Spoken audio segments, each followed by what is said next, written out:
Magandang hapon po, Brother Johnson and Brother Gomer. Ako po si Luigi Salvador from Aguilar, Pangasinan po. So, meron lamang po akong ilang katanungan na sinasabi po ng iba nating mga kaibigan na ibang paniniwala na lagi nilang sinasabi sa akin na si Kristo daw po ay isang tao lamang. Yun po ang kanilang sinasabi. At may patunay po sila na kanilang sinabi sa akin na matatagpuan sa unang Timoteo chapter 2 verse 5. Narito ang sinasabi, sapagkat may isang Diyos at may isang tagapamagitan sa Diyos at sa mga tao, ang taong si Hesus Kristo. Dito po sa John chapter 17 verse 3, at ito ang buhay na walang hanggan, na ikaw ay makilala nila na isang Diyos na tunay at siya'y iyong sinugo sa makatwidbagay sa Hesus Kristo. Ayun po ang aking tanong kung si Kristo po ba ay Diyos o tao po? Alam niyo po, pag babasahin niyo po ang Biblia at magiging bias ka, tama yon, tao siya. Kasi may mababasa po tayo na tao siya. Hindi po natin idinidina yun, mga kapatid, bilang mga Seventh-day Adventists. Kaya pag may nagsabi, si Kristo'y tao, wag niyo pong kukontrahin. Sapagkat pareho lang po tayo ng paniniwala. Bakit? Kasi ang ating Panginoon ay nagkatawang tao. Kaya lang, hindi po doon tumihinto ang banal na kasulatan. Unang-una, doon sa termino pa lang na nagkatawang tao, pwede nyo pong bang gamitin ang termino na nagkatawang tao sa tao na? Ano, alam ba, sabihin ko sa, bro, nagkatawang tao ka. Ano siya dati? Ay, ewan ko. Hindi ba, mga kapatid? Pag ikaw ay tao na at sinabi ko sa'yo, bro, ba't ka nagkatawang tao? Ay parang niloloko mo siya. Ang mas tama siguro, kahit tao na siya, magpakatao. Hindi magkatawang tao. Ay, di ba, mga kapatid? So doon po natin makikita. Ngayon, doon sa mga naniniwala na si Kristo ay tao, per se, kasi ayaw nilang tao lang. Hindi naman daw tao lang. Eh, anong klase? Di ba?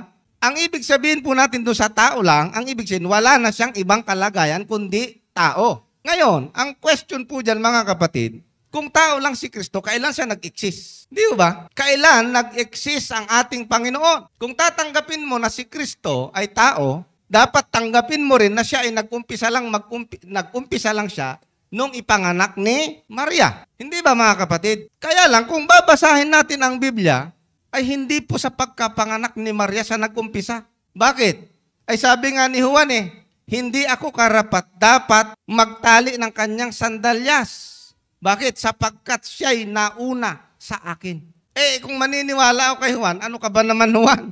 6 months kang naunang ipinanganak kay Kristo Pero sabi ni Juan, nauna siya sa akin. Kaya nga, mga kapatid, doon sa Juan 1:1, doon sa mga nag-aral at walang bias na pag-aaral, yung binanggit po ni Apostol Juan doon na in the beginning, yung pong in the beginning na yan ay ginamit ni Apostol Juan para ipakita na yung salita na sinasabi rito ay walang iba yung in the beginning doon sa Genesis ang pinag-uusapan natin. Kaya nga in the beginning was the Word. And the Word was with God. And the Word was God. Ay ang matindi po dyan, mga kapatid, tingnan po ninyo ito po yun Kaya pagka may nagsasabi sa akin, tao lang si Kristo, ang tanong ko agad, kailan siya nag-umpisa? Kasi kung sasabihin mo, na si Kristo ay nag-umpisa lamang nung ipanganak ni Maria. Malaking problema itong talata na ito. Tingnan po ninyo sa Juan 1, ang talata ay 3. Anong sabi po dyan ni Apostol Juan? 1:3 ng Juan. Ang lahat ng mga bagay ay ginawa sa pamamagitan niya. At ang sabi dyan, at alinman sa lahat ng ginawa ay hindi ginawa kung wala siya. O kailan lumalang? Sabi ni Apostol Juan, in the beginning God created. Ay ang sabi rito ni Juan, walang ginawa kung wala siya. Kaya nga, ang tanong, kailan nag-umpisa si Kristo? Mayroon bang tao, Brother Johnson, na nag-i-exist na hindi pa pinapanganak? At saka hindi makakagawa yung ama kung wala siya sabi niya, no? Kaya nga Ibig sabihin, yung naniniwala na si Kristo ay tao lang, hindi nila siya pwedeng sabihin nag-exist lang siya nung ipanak ni Maria. Kasi hindi man makakagawa ang yung ama kung wala siya. Correct. Yan nga po yung problema. Isa pa ba, Brother Gomer, kung idagdag natin yung Colosas 1:15, isa pang problema yan. Tingnan nga natin, bago ko ibalik sa iyo. Sige. Sabi doon sa Colosas 1:15 ay ganito, na siya ang larawan ng Diyos na di nakikita, ang panganay ng lahat ng mga nilalang. Hindi kung si Kristo hindi, sabi kasi nila, nilalang din. Panganay. O kailan ba naglalang ang Panginoon? Kung kailan nagpasimula ang Panginoon sa paglalang, nauna muna si Kristo. Eh di hindi doon sa kay Maria nag-exist. Kasi sa Genesis pa lang, nandun na si Kristo. So, ang laki ng problema mga kapatid, di ba? Malaki. Oh. So, dyan po makikita po ninyo kung ano yung tamang paniniwala.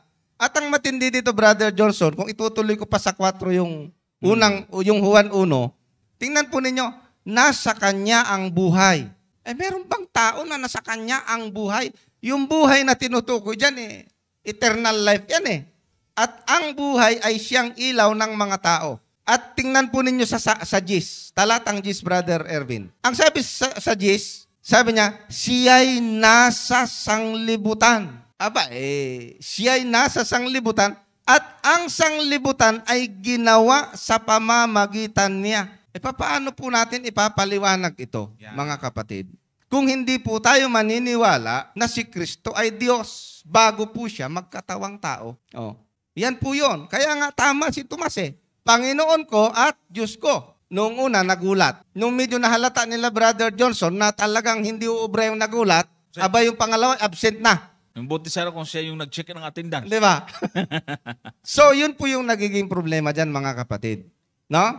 Kaya tingnan po nating mabuti. O isang talata pa, tingnan po ninyo, pansinin po ninyo ang Lucas. Ito po, ito yung challenge ko sa mga ayaw maniwala na si Kristo ay Diyos. Ang tanong, sino ang mas dakila? Si Kristo o si Juan? Sa tingin ninyo, si Kristo, sigurado kayo?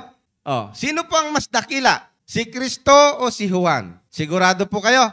Oh, babasahin ko po at kayo pong mag-isip. Sa 7 ng Lucas, ang talata ay 28. Ito po ang sabi ng ating Panginoong Hesukristo. Sinasabi ko sa inyo, sa mga ipinanganak ng mga babae, ay walang dakila kaysa kay Juan. Nakita po ninyo yan? May nanalo na. O ngayon, tanong ko ulit, sinong mas dakila? Si Kristo o si Juan? Sa talata, Okay, si Juan. O, di ba? Oo. Ngayon, kung ang paniniwala mo, Tao. si Kristo ay nag-umpisa lamang kay Maria, Mas mas dakila. dakila si Juan kaysa kay Kristo. Tama? Problema nga. O. Huwag na tayo dun sa problemadong doktrina. Hindi ho mga kapatid. Ngayon, kung naniniwala ka na si Juan ay mas dakila kay Kristo, ikaw ang bahala. Pero papaano na magiging tingnan po ninyo yung sabi ng Panginoon. Gayunmay, ang lalong maliit sa kaharian ng Diyos ay lalong dakila kaysa sa Kanya. So dito sinasabi ng ating Panginoong Hesukristo, bagamat si Juan ang pinakadakila sa ipinanganak ng mga babae, pero yung pinakamaliit doon sa kaharian ng langit, mas dakila pa kaysa Kanya. Sinasabi ba dyan ni Kristo na mas dakila si Juan kaysa kanya? No. Dito sinasabi ni Kristo na hindi siya nag-umpisa kay Maria. Okay? Kaya kung sasabihin ninyo si Kristo tao, ang problemahin nyo, kailan nag-umpisa? Hindi po nila masasagot. Dahil pag sinabi nilang nag-umpisa si Kristo kay Maria, napakarami po nilang problema na dapat solusyonan sa banal na kasulatan. Ayan po mga kapatid. Okay.